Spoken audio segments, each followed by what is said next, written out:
ఏటు విజయసాయి రెడ్డి గారి ఆధ్వర్యంలో ఆయన దర్శకత్వంలో దాదాపు 25 ఏళ్ల క్రితం 25 కోట్ల అక్రమ డబ్బుతో కొన్నటువంటి సెకండ్ హ్యాండ్లో కొన్న సండూర్ పవర్ ప్రాజెక్టుతో మొదలైన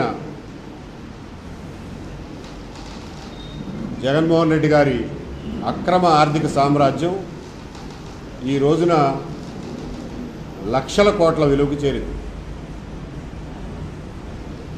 సాక్షి, భారతీ సిమెంట్స్, సరస్వతి పవర్, మంత్రిమాల్, యాగా కంపెనీ ఇలాంటివే కాకుండా ఆఫ్రికా దాకా విస్తరించింది. జగన్మోహన్ రెడ్డి గారు ఆయన అనుచరులు చేసినటువంటి దోపిడీ సొమ్ముని చట్టపరంగా కక్కించేదాకా ప్రజలందరూ వదిలిపెట్టకుండా ఈ పోరాటం సాగాలి అని చెప్పి నేను తెలియజేస్తున్నాను. ఈ పోరాటంలో ప్రజలందరూ పాలు పంచుకోవాలి. ఎందుకంటే ఈ డబ్బంతా ప్రజలదే. ఇది ఆయన కష్టపడి సంపాదించిన సొమ్ము కాదు. ఈ డబ్బంతా ప్రజల దగ్గర దోచుకున్నదే.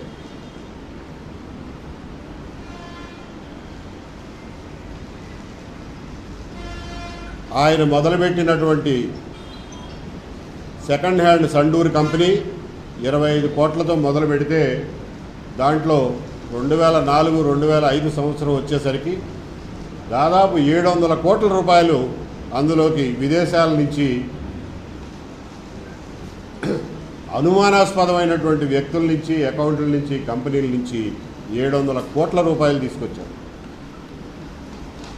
ఆ తీసుకొచ్చింది కూడా లగ్జంబర్గ్లో ఏషియా ఇన్ఫ్రాస్ట్రక్చర్ సికార్ అని ఒక కంపెనీ, మారిషస్లో ఫ్లూరీ, 2i ఎమర్జింగ్ సర్వీసెస్ అని, ఇలా దొంగ సొమ్ము దాచిపెట్టే చోట్ల నుంచి ఆ డబ్బు తీసుకొచ్చి దాన్ని మళ్ళా మదుపుగా చూపి ఇంకా దోపిడీ చేసి సాక్షి ఛానల్, భారతీ సిమెంట్స్ ఇవన్నీ పెట్టడం జరిగింది.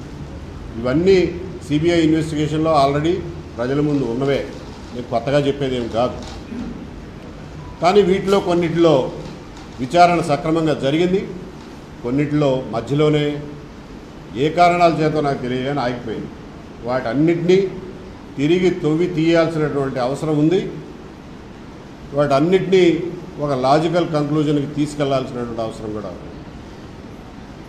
దీనికి నాతో పాటు ఎంతోమంది సహకారం అవసరం, ఎంతోమంది ప్రొఫెషనల్స్ సహకారం అవసరం. వారందరూ కూడా సహకరిస్తారనే నమ్మకం నాకుంది. నా ఈ